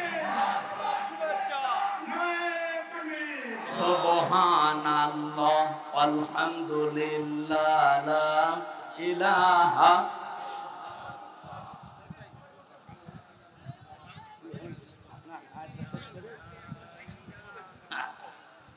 এখানে বসিয়ে দিন, এখানে বসিয়ে দিন। সুবহানাল্লাহ আলহামদুলিল্লাহ লা ইলাহা ইল্লাল্লাহ সুবহানাল্লাহ। জবান খুলে আল্লাহর জিকির করেন, সুবহানাল্লাহ আলহামদুলিল্লাহ। এখানে কথা বলেন কেন? বসেন, বসিয়ে দেন, সব বসিয়ে দেন। এই যে চারটা শব্দ দিয়ে জিকির করাচ্ছি, এটা হাদিসের শব্দ, এর বাইরে কোনো জিকিরের শব্দ নেই। সুবহানাল্লাহ আলহামদুলিল্লাহ লা ইলাহা ইল্লাল্লাহ আল্লাহু আকবার, এর বাইরে যা আছে দোয়া দরুদ। কেউ যদি কেল্লা বাবা, ফাতে বাবা, শালি বাবা, দয়াল বাবা, এগুলো কি এর ভেতরে আছে? সুতরাং এরকম কোন দরবারে যাবেন না। এই চারটা শব্দ দিয়ে যেই দরবারে জিকির হয়, ওই দরবারে শেখার জন্য, জানার জন্য যাবেন। কি কথা বলেন না কেন? এরকম দরবার যদি চরমনা হয়, যাবেন কালকে। যদি সরসি না হয়, যাবেন কালকে। যদি আটরসি হয়, যাবেন কালকে। আটরসি আমি নিজে গিয়ে যেটা দেখেছিলাম, এইভাবে যাওয়া লাগে কবরে, আবার এইভাবে আসা লাগে। আমি ওনারে বললাম যে ভাই, আমি নবীর রওজা থেকে আসলাম কয়েকদিন আগে, এই বাঘাভেদ্রা যাওয়া লাগে না? আমারে বলছে ওটা তোদের নবী, এইটা আমাদের। ওই যে খাদেম লাল কাপড় পরে যেটা আছে, ওরে শয়তান, প্রকাশ্য শিরিক যেখানে চলে, এদেশের মুসলমানেরা ওখানে আজ যাবে? এটা শুধু এই মঠবাড়ি আইনে রেকর্ড হচ্ছে, সারা বাংলাদেশ লাইভ চলছে। সুতরাং সবাইকে সামনে নিয়ে আমার মনে হয় আমি কথা বলছি, এই চারটা শব্দের বাইরে যে দরবারে জিকির আছে, ওই দরবারে যাবেন না। কে কথা দিতে পারবেন না? তাহলে দেখবেন আস্তে আস্তে আপনারা না গেলেও দরবারে এমনি তুলে দেবে, বলবে কোনো কামাই নেই। আল্লাহ বলেন, কোরআন আমি জীবিত মানুষদের জন্য বায়ান, বক্তব্য, বিবৃতি কেন দিলাম? এটা হেদায়াত, পথ নির্দেশিকা এইটাই দিতে পারে। এই জন্য আদাল্লাহ ইউদিল্লু বাবে ইফাল থেকে বাংলা অর্থ দাঁড়ায় পৃথিবীতে কোরআন যেখানে নেই তার মানে কোরআনের নিয়ম নীতি চলে না। ওখানে কেউ ভালো হওয়ার নিয়তেও যদি চায় তাকে আল্লাহ নিজে দায়িত্ব নিয়ে আরো খারাপ বানিয়ে দেয়। এর বাস্তব প্রমাণ আমার কুষ্টিয়া লালনের মাজার, ওখানে কোরআন আছে নেই? আমার মা বাড়ি তো পাশে, কোরআন নেই, কোরআনের কর্মসূচিও নেই। ওখানে প্রকাশ্য শিরিক বেদাত আর শুধু গাঁজা। আমার মনে হয় সারা বাংলাদেশ ঘুরে আপনি যা গাঁজা পাবেন তার চাইতে বেশি গাঁজা পাওয়া যাবে মাজারে। এই পৃথিবীর নিরাপদ একটা জায়গা হচ্ছে লালনের মাজার, যেখানে পুলিশ পাহারা দিয়ে গাঁজা খাওয়ায়। ওই পুলিশ বসে আছে না, যদি ওই কুষ্টিয়া জেলার দায়িত্বে থাকে জিজ্ঞাসা করে দেখেন, বলে বাবা খা, আমরা আছি, কেউ কিছু বলবে না। এইরকম গাঁজাখোর ওখানে। ওই রকম জায়গায় কোরআন নেই। কোরআনের প্রতি ভালো হওয়ার নিয়তেও চান, আপনি কি ভালো থাকবেন? আর আপনাকে খারাপ বানিয়ে দেবে কে? এই জন্য দেখা যায় আগে বিড়ি খেত না, এখন বিড়ি ধরেছে। আগে গাঁজা বুঝতো না, এখন গাঁজা খায়। কি ভালো হয়েছে না খারাপ হয়েছে? বলেন বলেন। এই জন্য এরকম কোন খারাপ জায়গায় যেখানে খারাপ হওয়ার সম্ভাবনা বেশি যাওয়া যাবে? আল্লাহ আমাদেরকে বাঁচিয়ে দেন, বলেন আমিন। 2 নম্বরে ওয়া মাউইজাতুন, এর ভেতরে উপদেশ আছে। মাউইজা শব্দের অর্থ 33টা। 1 নম্বরে মাউইজাতুন মানে প্রেসক্রিপশন। কি বললাম? বলেন বলেন। আমরা ডাক্তারের কাছে যান, আপনি মঠবাড়িয়া যদি এমবিবিএস ডাক্তার হয় দেখবেন 4টা জিনিস লেখা থাকে। 1 নম্বরে ওখানে পাবেন ডাক্তারের নাম, ওর নিচে ওনার ডিগ্রি লেখা থাকে। 2 নম্বরে লিখবে আপনার নাম, এবার আপনার বয়স। 3 নম্বরে ঔষধের নাম লিখবে, এর পাশাপাশি ঔষধের ডোজগুলো লিখে দেবে যে এই ঔষধের ডোজ এই। 4 নম্বরে লিখবে যে কয়দিন চলবে এটা, 7 দিন বা 15 দিন বা 1 মাস, এরপরে ঔষধ পাল্টিয়ে অন্য ঔষধ দেবে। আমি কি বেশি বললাম না? ঠিক আছে। কোরআন শরীফ আমি এই প্রেসক্রিপশনের সাথে মিলিয়ে এই 4টা জিনিস পেয়েছি। আমার তেলাওয়াতকৃত আয়াত যেহেতু সূরা মায়েদা 54 নম্বর আয়াত, আমরা এই প্রেসক্রিপশন অনুযায়ী কথা বলতে চাই। 4টা ধাপ আছে এখানে, ধাপ আছে 4টা। যেহেতু ভাই একটু সময় দিচ্ছে, আমরা 15-20 মিনিট মতো বললে থাকবেন তো? থাকবেন আপনারা? এবার আপনি এই প্রেসক্রিপশন অনুযায়ী কথা শুনেন। আউযু বিল্লাহি মিনাশ শাইতানির রাজিম, বিসমিল্লাহির রহমানির রহিম, ইয়া আইয়ুহাল্লাযীনা আমানু মাইয়ারতাদ্দা মিনকুম আন দীনিহি ফাসাউফা ইয়াতিল্লাহু বিকওমিন ইউহিব্বুহুম ওয়া ইউহিব্বুনাহু আদিল্লাহ ইলা আখির আয়াত। সূরা মায়েদা। কোন সূরা? এইদিকে তাকান ভাই, কষ্ট হয়ে যাচ্ছে। সূরা মায়েদা 120টা আয়াত আছে, 16টা রুকু আছে। মদিনায় নাজিল হয়েছে। মাত্র 1 আয়াতের 4 ভাগের 1 ভাগ আমরা পড়লাম। আয়াত নাম্বার 54। কত? মায়েদা মানে দস্তরখানা। মায়েদা মানে কি? খাবারের প্লেট, দস্তরখানা। এই পৃথিবীকে আল্লাহ দস্তরখানা বানিয়ে আমাদের সামনে পেশ করেছেন। আমাদেরকে আহ্বান জানিয়েছেন যে দস্তরখানা তামাম দুনিয়া এটা খাবারের প্লেট। এই আয়াতে এই সূরার নামকরণ দিয়ে আমি তাফসিরে ইবনে কাসিরের ভেতরে পড়েছি, পৃথিবীর মানুষকে আল্লাহ অভয় দিয়েছেন যে খাবারের চিন্তা তোমার করার দরকার নেই, তোমার চিন্তা ইবাদত নিয়ে। খাবারের চিন্তা কার? আমা মিন দাব্বাতিন ফিল আরদি ইল্লা আলাল্লাহি রিজকুহা। জমিনে এমন কোন বিচরণশীল জীব নেই যার রিজকের দায়িত্ব আল্লাহ নিজের হাতে তুলে নেয়নি। এখানে রিজিক নিয়ে কোনো ভয় নেই, কোনো চিন্তা নেই। আপনি না খেয়ে মরে যাবেন না, যা লেখা আছে এটা আপনার কাছে আসবেই। তা আপনার চিন্তা করা দরকার যেটা নিয়ে আপনি পার হবেন, তার নাম কি? ইবাদত। বলেন বলেন। এই ইবাদতের ভেতরে সর্বোত্তম ইবাদত যেটা, সেই ইবাদতের প্রথম শব্দটা আল্লাহ আয়াতে দিয়েছেন, ইয়া আইয়ুহাল্লাযীনা আমানু, ওহে যারা ঈমানের দাবি করো, মাইয়ার তাদ্দা মিনকুম, তোমাদের ভেতরে যদি কেউ ফিরে যায়, এটা ইরতেদাদ বাবে ইফতিআল থেকে, এর বাংলা অর্থ দাঁড়ায় যারা হক থেকে বাতিলের দিকে মুখ ফিরিয়ে চলে যায়। এই আয়াতটা বাংলাদেশে কত বাস্তবসম্মত আমার মনে হয় ১৫০০ বছর আগে না, এই আজকে এই আয়াতটা নতুন করে আরেকবার নাজিল হয়েছে। আল্লাহ বোঝাতে চেয়েছেন পৃথিবীর ইমানদারেরা, বাংলার ইমানদারেরা শোনো, তোমাদের ভেতরে কেউ যদি আল্লাহর দিন থেকে মুখ ফিরিয়ে চলে যায়, হক থেকে বাতিলের দিকে মুখ ফিরিয়ে চলে যায়, তোমরা কি মনে করো আমি আল্লাহ দুর্বল হয়ে যাব, আমার আল্লাহর ক্ষমতা একটু কমে যাবে? না। ফাসাউ ফায়াতিল্লাহ, এই এদিকে তাকান, এই ছেলে ওটা ওটি করে তো সমস্যা, এখন গুরুত্বপূর্ণ কয়েকটা পয়েন্ট আছে। হ্যাঁ মুরব্বী, আরেকটু বসতে পারবেন না? যান যান। এই এত মানুষ একসাথে প্রসাব করতে যাচ্ছে, কি জামাতবদ্ধ প্রসাব চলছে? যান একটু তাড়াতাড়ি যান, এই ওনাদের বের করে দেন তাড়াতাড়ি। আমার ভাইরা, আমার যে কথা ছিল প্রথমে, আমরা যদি আজ এই আয়াতটা বাংলাদেশের সাথে মিলাই, আগস্টের 5 তারিখের পর থেকে আমি অন্তত মিলাতে পেরেছি। বহু মানুষ নামে বেনামে আল্লাহর দিন থেকে বিভিন্ন শ্রোতা নাতা সামনে নিয়ে এসে ফিরে চলে যাচ্ছে। আজ এই দেশে একামতের দিন যারা আছে তাদের অনেকে দোষ দিয়ে চলে যাচ্ছে আল্লাহর দিন থেকে ফিরে, বলছে এদেশে জামাত ইসলামের কারণে আমরা আর এদেশের ইসলামে নেই, ইসলামী দলে নেই, আমরা চলে যাচ্ছি অন্যদিকে। আরে ভাই, জামাত ইসলাম থেকে আপনাকে ইসলাম পালন করতে বলছে কে? আপনি তো ইসলাম পালন করবেন আল্লাহর দিন দেখে, এই কথা বলেন না কেন? এই দেশে দিনের কোনো বিধান চালু করতে পারেন না, আর কিছু হলেই তখন দিনের বিধান অনুযায়ী বিচার চান।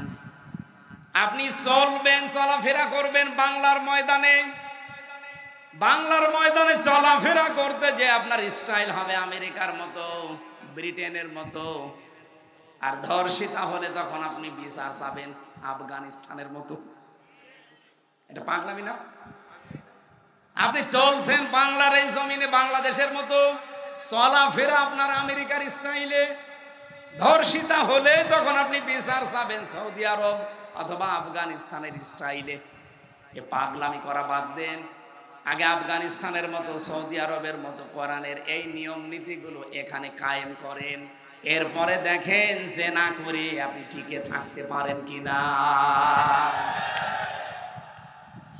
আসিয়াকে ধর্ষণ করার পরে যেভাবে আওয়াজ উঠেছিল, আওয়াজ তোলার দরকার ছিল না। যদি প্রমাণ হয়ে যেত, ওই দিনই তাকে বাইতুল মোকাররমের সামনে সঙ্গে সার করা লাগতো।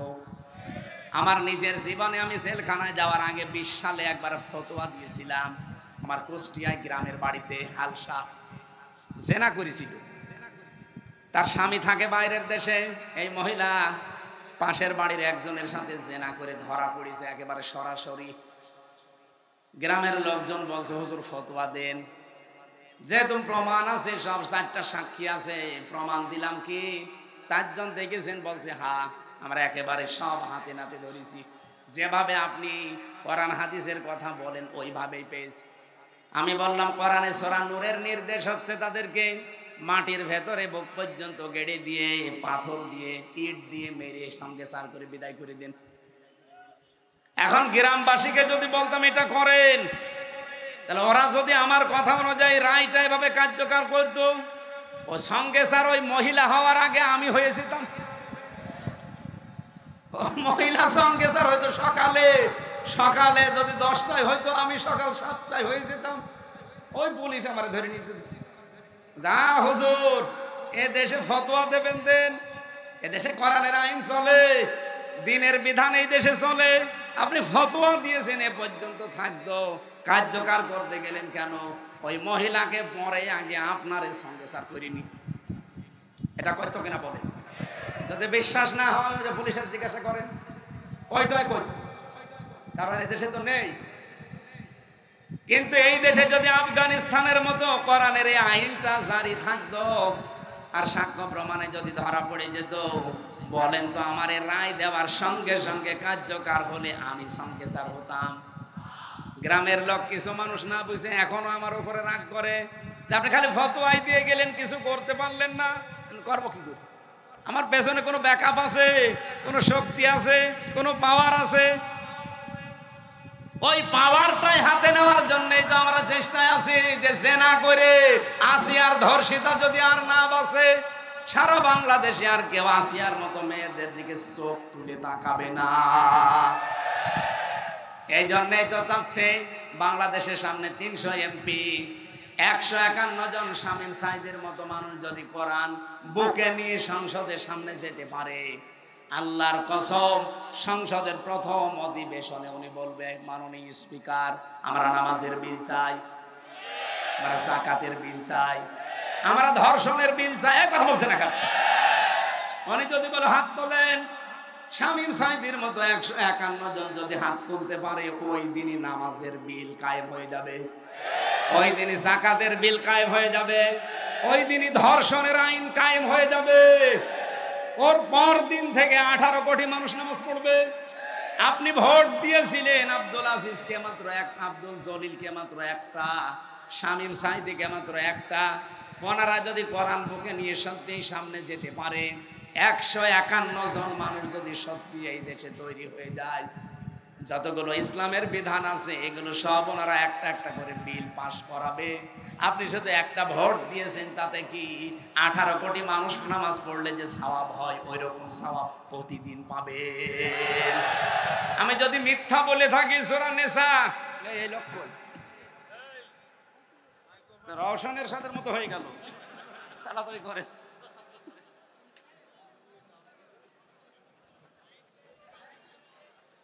ওখানে কিছু দিয়ে ভালো করে বাইতে রাখেন, টেপ মারি দেন। রওশনের সাথে তো একটু শক্ত ছিল, এর সাথে আছে একেবারেই সে রোস্তম আলী ফরাজি সাহেবের মতো পড়ে গেল না। আপনাদের এমপিও তো অনেক দুর্বল ছিল, একেবারেই দুর্বল। আমার ভাইরা, এটা রাজনৈতিক বক্তব্য যদি মনে করেন, আল্লাহর কসম সূরা নিসা ৫ নম্বর পারা ১০ নম্বর পৃষ্ঠার ১২ নম্বর লাইনের ৮৫ নম্বর আয়াত। এর এত দলিল লম্বা করে তো বলতে পারছি না, বাড়ি যেয়ে খালি মিলিয়ে নেবেন। যদি একটা কথা বাইরে থাকে, শামীম সাঈদীকে একটা ভোট দেবেন, 18 কোটি মানুষের নামাজ পড়ার সওয়াব হবে, আমি গ্যারান্টি দিতে পারি।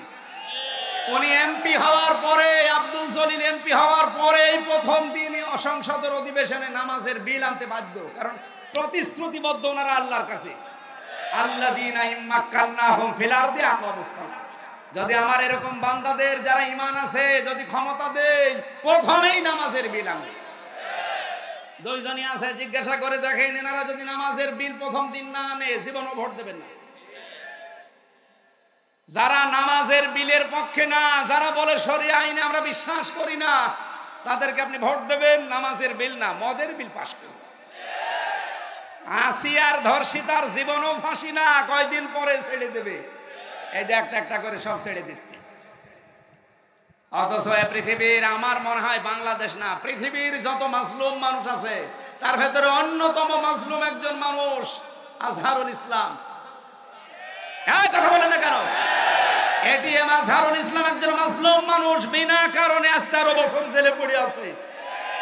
হাসিনা যেমন অবৈধ, তার রায়গুলো অবৈধ। এই কথা বলেন না কেন? আমরা চাই আগামী 6 তারিখে যে রায়টা আছে, আর কোন বাঙালিকে হাইকোর্ট দেখাবেন না। কি কথা বলেন না কেন? যেভাবে হোক তারে মুক্ত জীবনে ফেরত দেওয়া লাগবে। কত মানুষকে তো দিয়ে দিলেন। প্রশ্ন করে খালি, ওনার সাজা হয়ে গেছে, উনি সাজাপ্রাপ্ত আসামি, ওনারে জামিন দেবে কি করে? সাজাপ্রাপ্ত তারেক জিয়া ছিল না, তারে ছেড়ে দিলেন কি করে? তার স্ত্রী জবায়দা, ডাক্তার জবায়দা রহমান সাজাপ্রাপ্ত ছিল না? 3 বছরের সাজা ছিল তার। হ্যাঁ, তাদেরকে ছেড়ে দিয়েছেন, আলহামদুলিল্লাহ, আমি খুশি। আপনারা কেউ খুশি না হলে আমি খুশি, কারণ তারা নিরপরাধ। বিনা কারণে তাদেরকে আপনি মিথ্যা মামলা দিয়ে হাসিনা আটকে রেখেছিল। আমার যেমন 3 বছর, আমার মামলাটা নিয়ে আমি বুঝেছি যে এই প্রশাসন, এই আদালত যে কত মিথ্যার উপরে চলতো, আমি নিজে তো প্রমাণ, কারো জিজ্ঞাসা করা লাগবে না, আমি নিজে প্রমাণ। না, 3টা বছর আমার জীবন থেকে তারা কেড়ে নিয়েছে। কিয়ামতের দিন আমি জীবনও তাদের ছাড়বো না, যারা যুক্ত ছিল টপ টু বটন। কেউ ছাড়বে না। এই মানুষগুলো ছাড়বে? 13 বছর বাবার কাছ থেকে আলাদা করে রেখেছেন বিনা কারণে। এটিএম আজহারুল ইসলামের যারা মামলার সাক্ষী, তাও কেউ কেউ দেখেছে 6 কিলোমিটার দূর থেকে। ওর চোখে কি পাওয়ার বলেন তো? কেউ দেখেছে 3 কিলোমিটার দূরে, কেউ 1.5 কিলোমিটার দূরে। ওকে মানুষ না বাস পাখি? এই মিথ্যা সাক্ষী, মিথ্যা অজুহাত দিয়ে একটা মানুষের 13টা বছর নষ্ট করে দিলেন। আমরা আবার বলছি, আমিরে জামাত যা বলেছিল আপনাদের কথা মতো তিনি উদ্ধ করেছিলেন। এবার আর তাকে খেপাবেন না। ওনার কিন্তু ধৈর্যের বাঁধ অন্তরাটি শেষ হয়ে গেছে। নাই তো একটা মানুষ কোনোদিন এই কথা বলতে পারে যে আমার দলবল সব নিয়ে আমি স্বেচ্ছায় কারাবরণ করব? কত রকম দুঃখ পেলে, মনের ভেতরে আঘাত লাগলে কথা একজন মানুষ বলতে পারে? আগামী মে মাসে, এই সামনে মে মাসের 6 তারিখে যদি বাঙালিকে এই দেশে আবার হাইকোর্ট দেখান, সামনে কিন্তু আবার আগস্টের 5 তারিখ আসতেছে। এই কথা বলেন না কেন? এটিএম আজহারুল ইসলামের নিঃস্বার্থ মুক্তি চাই আমরা। কারা কারা চান দেখি? লিল্লাহে তাকবীর, লিল্লাহে তাকবীর। আজহার ভাইয়ের মুক্তি। এই আওয়াজ আরশ পর্যন্ত চলে গেছে, কারণ আমরা একজন মাজলুম মানুষের পক্ষে আছি। ইব্রাহিম নবীর পক্ষে একটা ব্যাঙ ছিল, তাই তার প্রসাদ আল্লাহ পাক করে দিয়েছে। আর এক কাংলাস ছিল বিপক্ষে, ওকে মেরে ফেললে 10টা সওয়াব হবে। সুতরাং আমরা চাই আমাদের ঈমান আমল, আমাদের জীবন আল্লাহ এই মাজলুম মানুষের পক্ষ অবলম্বন কারণে আল্লাহ যেন পবিত্র করে দেয় ব্যাঙের প্রভাবের। আরো জোরে বলেন আমিন। এই জন্য আল্লাহর দিন থেকে বিভিন্ন সোতা নাতা নতুন নতুন কথা তৈরি করে যারা ফেরত চলে যাচ্ছেন, কসম করে বলছি, ফাসাউফা ইয়াতিল্লাহ, আল্লাহ সিন সাউফা কদ লাম 13টা শব্দ আছে আয়াতের মাঝে। আল্লাহ জানাতে চেয়েছেন ফাসাউফা ইয়াতিল্লাহ, অতি শীঘ্রই আমি আল্লাহ কিন্তু এমন একটা জাতি, এমন একটা দল তৈরি করে দেব যারা আল্লাহর দিন থেকে আজ মুখ ফিরিয়ে চলে যাচ্ছ বিভিন্ন সোতা নাতা দিয়ে, বিভিন্ন উল্টাপাল্টা কথা, নতুন নতুন বাণী তৈরি করে আল্লাহর দিন থেকে যারা আজ ফেরত চলে যাও, কি করব আমি জানো? ফাসাও ফায়াতিল্লাহ। এখানে ফায়েল কর্তা সরাসরি কে? আল্লাহ বলেন আমি নিয়ে আনবো বিকৌমিন, এমন একটা জাতিকে, এমন একটা দলকে, ইউহিব্বুহুম ওয়া ইউহিব্বুনাহুম, তারা আমাকে যেমন ভালোবাসে আমি আল্লাহ নিজেও তাদেরকে ভালোবাসবো। আমার তো আয়াত পড়ার পরে মনে হচ্ছে আগস্টের 5 তারিখের পরে বহু মানুষ দিন থেকে ফিরে চলে গেছে, আর বহু মানুষ তাদের কপালের কারণে দিনের ভেতরে আসতেছে। এই কথা বলেন না কেন? দিনের ভেতরে যখন মানুষ আসবে, ইযা জা নাসরুল্লাহি ওয়াল ফাত, আল্লাহর সাহায্য যখন আসবে, তার প্রথম নিদর্শন আপনি দেখবেন বিজয় চলে এসেছে। যেহেতু আল্লাহর সাহায্য আমরা দেখতে পেয়েছি এই দেশে, আপনি জীবনে কল্পনা করতে পারেন আগস্টের 5 তারিখের আগে এই জায়গায় লক্ষাধিক মানুষ আমির হামজার সামনে বসবে? কল্পনার বাইরে ছিল। কারণ বহুবারে পিরোজপুরে এসে আমি আবার ফেরত গেছি, কিন্তু আল্লাহ যেহেতু বিজয় দিয়েছে হালকা অলফাত, আল্লাহর সাহায্য আসলে বিজয় আসবে। বিজয় আসার 9টা নিদর্শন আয়াতের ভেতরে আমি পেয়েছি। 1 নম্বরে আরাইতান নাসা ইয়াদখুলুনা ফি দীনিল্লাহি আফওয়াজা, হে নবী আপনি দেখবেন দলে দলে পালে পালে মানুষ ইসলামে প্রবেশ করছে। আমার কুষ্টিয়ার ওজান গ্রাম ইউনিয়ন, এই গত কয়েকদিন আগে এক ইউনিয়নে 4000 মানুষ আল্লাহর দিন কায়েম করবে এই জন্য শপথবদ্ধ হয়েছে। এটা ওয়ারাইতান নাসা ইয়াদখুলুনা ফি দীনিল্লাহি আফওয়াজা, দলে দলে মানুষ ইসলামে আসবে। এতদিন তারা আল্লাহর তৈরি আইন দুনিয়ায় কায়েমের বিরুদ্ধে ছিল। মানুষের তৈরি করা আইন এই পৃথিবীতে প্রতিষ্ঠার জন্য তারা চেষ্টা চালিয়েছে। আর এই মানুষগুলো এখন ফরম পূরণ করে বলছে আমরা আল্লাহর দিন কায়েমের সহযোগী হতে চাই। বলেন সুবহানাল্লাহ। আমার ভাইরা, এই আয়াতের যে মূল কথাগুলো আমি পেয়েছি, এখানে প্রায় 29টা পয়েন্ট আছে। আমার তাফসিরে আমি নিজে আজকে পড়ে আসলাম। এদিকে তাকান। প্রথম নম্বরে আল্লাহ বলেন এমন একটা দল, এমন একটা জাতি আমি তৈরি করবো যদি তোমরা মুখ ফিরিয়ে নিয়ে চলে যাও আমার দিন থেকে। এজন্য নিজের সাথে পাগলামি করবেন না। কত মানুষ আজ বিভিন্ন দলের দোহাই দিয়ে তারা চলে যাচ্ছে আল্লাহর দিন থেকে। আমি নাম ধরে বলছি, চাঁপাইনবাবগঞ্জের পাপিয়ার তার স্বামী দুইজন অলরেডি গালিগালাজ দিয়ে তারা এখন ইসলাম থেকে বের হয়ে গেছে। কারণ তারা আলেমদেরকে গালি দেয়। তারা বলছে যুদ্ধ অপরাধের বিচার এভাবে শেষ করে দেওয়া ঠিক হয়নি, এটা কন্টিনিউ করে রাখা দরকার। আরো নিরপরাধ যেন মানুষকে যেন ফাঁসি দেওয়া যায়। কথা বলেন না কেন? আরে হাসিনা তো সাজিয়েছিল নিজের মন মতো, নিরপরাধ মানুষকে তারা ফাঁসি দিয়ে দুনিয়া থেকে বিদায় করেছে। ওইটা যদি চালু রাখতেন এখন অনেক মানুষ দুনিয়া থেকে বিদায় হয়েছে। তো কথা বলেন না কেন? এমনকি আমিও প্রায় পড়ে গিয়েছিলাম যদি বয়স হতো। আমার 33 বছর বয়সের জন্য মিলাতে পারেনি, যদি বয়স আমার মনে হয় 70 হতো আমারও ঝুলিয়ে দিত।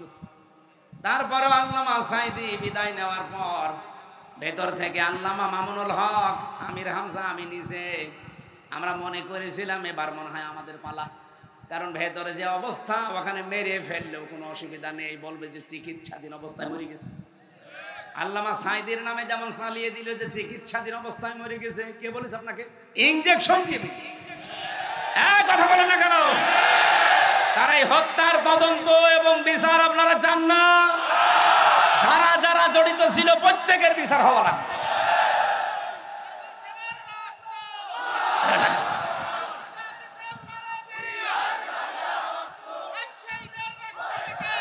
আমার ভাইরা ঠিক আছে, আমার যে 29টা পয়েন্ট ছিল সবগুলো যদি বলতে আজকে নাও পারি, আমি সব লিখে এনেছিলাম।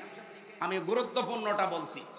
আল্লাহ বলে মানুষ যখন দিন থেকে বিভিন্ন সোতানাতা দিয়ে ফেরত চলে যাবে। আজ আপনি কার দোহাই দিয়ে ফেরত চলে যাচ্ছেন? বলেন জামাত ইসলাম ভালো না, চরমনায় ভালো না, এই হেফাজত ইসলাম ভালো না। কি ভালো কোনটা? এই ভালো কোনটা দিয়ে আপনি চলে যাচ্ছেন আল্লাহর দিন থেকে? যদি কোনোটা ভালো না লাগে, নিজে দিনের মন মতো করে আপনি চলেন আর নিজে একটা তৈরি করেন। তাও মানুষের তৈরি করা আইন প্রতিষ্ঠায় নিজেকে জড়াবেন না। মানুষের তৈরি করা আইন প্রতিষ্ঠায় জড়ালে আপনি কাফের। বলেন সূরা আলে ইমরান 4 নম্বর পারা 9 নম্বর পৃষ্ঠা 3 নম্বর লাইনের 154 নম্বর আয়াতের মাঝের অংশে আয়াতটা লিখে বাড়িতে যে মিলান। আল্লাহর তৈরি আইন বাদ দিয়ে মানুষের তৈরি আইন যারা দুনিয়ায় প্রতিষ্ঠা করার জন্য দল করে, আন্দোলন করে, ভোট করে, মিছিল মিটিং করে, এই মানুষগুলোকে কোনো অধিকার আল্লাহ দেয়নি। এই জন্য আল্লাহ নতুন করে তখন একটা দল তৈরি করবেন যারা আল্লাহকে ভালোবাসবে এবং আল্লাহ তাদেরকে ভালোবাসবে। সেই দলে যেন আল্লাহ আমাদেরকে শামিল করে। বলেন বলেন বলেন, খুব গুরুত্বপূর্ণ পয়েন্ট এটা।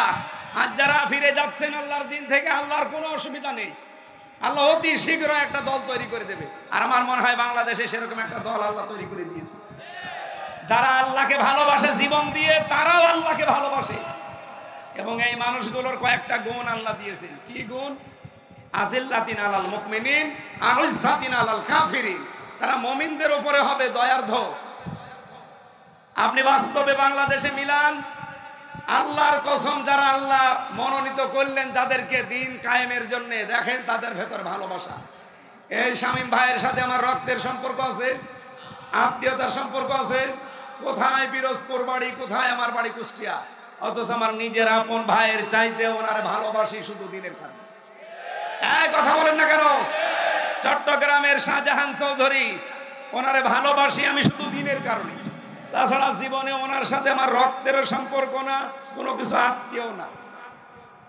বাংলাদেশ সহ বিশ্বে যারা একামতে দিনের কর্মী, দেখবেন এদের ভেতর আল্লাহ এটা তৈরি করে দেয়। আজিল্লাতিন আলাল মুমিনিন, তারা মুমিনদের উপরে হবে রহম দিল। এমন করুণা, আমার নিজের সত্যি কথা বলছি, নিজের ভাইয়ের প্রতি এত মহব্বত জাগে না। একামতে দিনের কর্মী, তার বাড়ি যদি সেই কক্সবাজার হয়, এত মহব্বত তৈরি করে দিয়েছে কে? কিন্তু আইজ্জাতিন আলাল কাফিরিন, কাফেরদের প্রতি তারা হবে কঠোর। আর এই মন মানসিকতা আল্লাহ আমাদের দিয়েছে। কাফেরদের কোন অনুষ্ঠানের প্রতি আমরা কঠোর না। এই দেশ সহ বিশ্বে কাফেরদের যত রকমের এই যে নারী কমিশন যেটা তৈরি করেছে আল্লাহর কোরআনের বিরুদ্ধে, সর্বপ্রথম এই দেশের আলেম ওলামা যারা একামতে দিনের কর্মী যারা, তারা এর বিরুদ্ধে। এই জন্য কাফেরদের প্রতি যারা কঠোর, এ গুণ আল্লাহ তাদের তৈরি করে দেবে। আপনি নিজেকেই দেখবেন পাল্টিয়ে ফেলবেন। ইউজাহিদুনা ফি সাবিলিল্লাহ ওয়ালা ইয়াখাফুনা লাওমাতা লাইম। তারা আল্লাহর দ্বীনের পথে চলতে গিয়ে কারো তিরস্কারের ভয় করবে না। যালিকা ফাদলুল্লাহ, আল্লাহ বলেন যারে তারে আমি এই কাজে লাগাই না, এটা আল্লাহর অনুগ্রহ। এটা কি? সুতরাং একামতে দিন কায়েমের জন্য যারা এই লাইনে আছেন, নিজেকে ছোট ভাববেন না, মনে করবেন আল্লাহ দয়া করে আপনাকে এই রাস্তায় তুলে নিয়ে এসেছে।